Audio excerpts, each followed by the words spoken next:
Jean et Pierre sont venus et les ont baptisés dans le corps des croyants. Et le Saint-Esprit est descendu sur eux, et de là, l'Église s'est mise en marche. Voyez-vous comment Dieu fait les choses? Il fait le diagnostic du cas, il se débarrasse de tout, et ensuite il descend carrément pour vivre lui-même dans la personne. C'est ce que Dieu désire faire ce soir. Il veut se débarrasser de tout le péché qu'il y a dans ce groupe, s'il y a le péché ici. Ma prière est qu'il n'y en ait pas. Mais s'il y en a, qu'est-ce que le péché, frère Branham? Eh bien, aujourd'hui, je vous assure, j'ai perdu mon tempérament. Voyez-vous, le péché, c'est l'incrédulité. C'est ça le péché. Il n'y a point d'autre péché que l'incrédulité. Ce n'est pas un péché de faire des choses telles que boire et fumer et jouer aux jeux d'argent et la prostitution. Ce n'est pas ça le péché. Ce sont les résultats du péché. La raison pour laquelle vous faites ces choses, c'est parce que vous êtes un incroyant. Ce sont des attributs du péché. Maintenant, si vous croyez, vous n'allez pas. Jésus a dit, celui qui écoute mes paroles et qui croit celui qui m'a envoyé à la vie éternelle, car il a cru. Eh bien, si vous croyez, vous ne ferez pas ces choses. Vous ne pouvez pas faire qu'un grain, qu'une tige de blé devienne un gratron, n'est-ce pas? Pas du tout, c'est impossible. La vie qui est dedans est celle du blé. C'est pourquoi elle produit du blé. Si vous êtes né de l'Esprit de Dieu, vous êtes un chrétien, vous ne pouvez rien faire d'autre que porter les fruits d'un chrétien. C'est tout, voilà tout. Bien entendu, si vous portez d'autres fruits, Jésus a dit, c'est à leurs fruits que vous les reconnaîtrez. Est-ce juste? Ce n'est pas par leurs actes, ni par ceci ou cela, mais par leurs fruits. Eh bien, le blé, si vous dites, j'ai planté du blé dans ce champ, et si moi, je vais là, et que je ne vois pas les fruits du blé, eh bien, je vais plutôt douter un peu de vous. Mais si vous dites, eh bien, j'ai planté du blé dans ce champ et que cela produise du blé, eh bien, vous n'avez aucun problème. Les fruits prouvent que c'est ce que vous avez mis dans le champ, c'est-à-dire du blé. Et puis l'incrédulité, c'est la seule chose qui puisse vous éloigner du royaume de Dieu. Ce péché, ce n'est rien d'autre que l'incrédulité. Vous direz, frère Branham, j'ai cessé de boire, j'ai cessé de faire ces choses, et j'ai abandonné mes mauvaises voies. Eh bien, vous avez fait cela pour une raison. La seule chose qui vous a fait faire cela, c'est parce que vous êtes devenu un croyant, voyez-vous. Vous pourriez dire, eh bien, je ne suis pas un croyant, mais j'ai simplement cessé de faire cela. Alors, vous n'êtes pas un chrétien. Et peu importe combien vous avez une haute moralité, vous pourriez observer tous les 10 commandements et pratiquer tout ce qui est conforme à la morale et être un incroyant. Vous êtes toujours pas un chrétien, vous êtes toujours mort. Aux yeux de Dieu, vous êtes tout autant disqualifié pour ce qui est d'entrer dans le royaume. Eh bien, je crois que tout homme, qu'il soit pécheur ou pas, doit avoir de la moralité. Je ne cherche pas à écarter la moralité, mais je dis qu'un homme qui cherche réellement, vous diriez, eh bien, ce sera bientôt la fête du Nouvel An. Les gens diront, je tourne une nouvelle page. Eh bien, ça ne sert à rien. Pourquoi n'en tournez-vous pas une là? Il ne s'agit pas de prendre une page, mais de prendre un livre, changer de livre. Et alors, Dieu va s'occuper de vous à partir de ce moment-là. Alors, son Saint-Esprit entrera en nous, et alors, nous devenons ses représentants. Et alors, nous ne pouvons porter que des fruits du chrétien si l'esprit chrétien domine sur nous. Est-ce juste?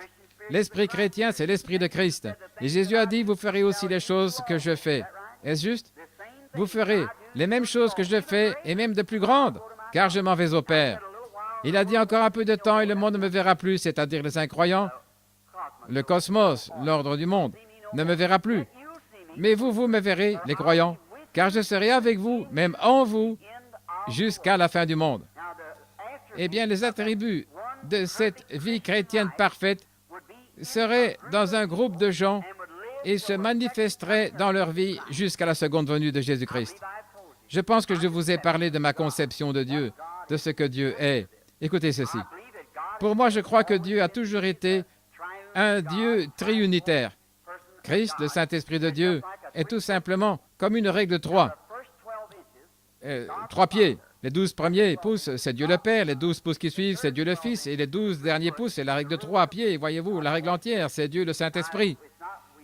Et personne d'entre nous ne croit dans 3 différents. On ne dit pas qu'il y a un Dieu le Père et un autre Dieu plus jeune, le Fils, et un autre homme, Dieu le Saint-Esprit. Ce serait du paganisme.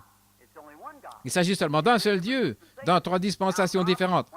Maintenant, quand Dieu est descendu ce matin sur le mont Sinaï et que Moïse a écrit, il est monté là-haut pour recevoir les commandements, il était dans une colonne de feu. N'importe qui sait que c'était Dieu le Père, n'importe qui sait que c'est ça, l'ange de l'Alliance. Et l'ange de l'Alliance, c'était Jésus-Christ, c'est juste? C'est ce que dit la Bible. Maintenant, le voilà dans la colonne de feu. Personne ne pouvait le toucher. Il est saint. Personne ne peut l'approcher. Absolument pas. Et quand il est descendu sur cette montagne pour écrire de son propre doigt ses commandements que Moïse devait placer dans l'arche, les éclairs brillaient, les tonnerres grondaient, et la terre trembla si fort que Moïse lui-même fut terrifié. Et le peuple dit, Que Dieu ne parle pas de peur que nous mourions. Que Moïse nous parle, mais pas Dieu. Et même si une bête touchait cette montagne, elle devait être transpercée avec une flèche. Elle devait être mise à mort, parce que la montagne était sainte, Dieu était là-haut. Maintenant, observez l'amour de Dieu. Cela devrait vous amener à vous mettre à prier pour un réveil. Dieu condescendant, descendant, se révélant. Alors Dieu apparut là dans la colonne de feu. Et puis la fois suivante qu'il est apparu sous une forme visible, c'était lorsqu'il est apparu sous la forme de son Fils Jésus-Christ. Il a couvert une vierge de son ombre, il a créé une cellule de sang dans son sein, laquelle a produit le Fils de Dieu. Et Dieu était en Christ, réconciliant le monde avec lui-même. Est-ce juste? Jésus a dit, ce n'est pas moi qui fais les œuvres, c'est mon Père qui demeure en moi. C'est lui qui fait les œuvres, ce n'est pas moi. Je fais seulement. On lui a posé la question quand il a passé ses infirmes ce jour-là. Il n'a guéri qu'un seul homme qui souffrait de la prostate ou quelque chose comme cela. On a dit, pourquoi n'as-tu pas guéri les autres? C'est comme les gens le disent aujourd'hui, oh, tu as simplement laissé qu'il guérisse celui-ci, qu'il guérisse celui-là, je le croirais. Eh bien, ce sont les mêmes critiqueurs aujourd'hui. Il a dit, je ne fais rien, moi, que mon Père me le montre premièrement, alors je fais ce qu'il me dit de faire. Eh bien, le Père est en moi, et ce qu'il me dit de faire, je le fais. Ça, c'était Dieu sur la terre. La Bible dit qu'il sera appelé Emmanuel, ce qui signifie Dieu avec nous. Est-ce juste? Et voilà Dieu en tant qu'un Dieu condescendant, descendant maintenant. Il est sous la forme de l'homme. Maintenant, suivez. Il s'est rapproché un peu plus de l'homme. Et maintenant, il devait donner ce sang qui était un sang pur, venu non pas par le sexe, mais par une naissance virginale. Et il a donné ce sang pour purifier les cœurs des hommes et des femmes nés du sexe, comme vous et moi. Et il nous a purifiés de nos péchés, afin que Dieu lui-même, maintenant, dans la troisième personne, vive dans le cœur humain. Dieu a tant aimé ses créatures. Oh, quand j'y pense, mon cœur se fond. Comment donc ce grand Jéhovah, qui s'était tenu là et qui a créé l'univers, qui a créé toutes choses. Je suis allé là, mon Palomar, et j'ai regardé à travers ce télescope, et j'ai vu là 120 millions d'années-lumière, et j'ai vu des mondes, des systèmes solaires. Le système solaire, là, les mondes, et les autres soleils, lune, monde et étoiles, à 120 millions d'années-lumière. Et puis au-delà, il y a encore des mondes, des lunes et des étoiles. Et ce Jéhovah Dieu, qui a créé toutes ces choses, est descendu lui-même pour vivre dans votre cœur et dans mon cœur.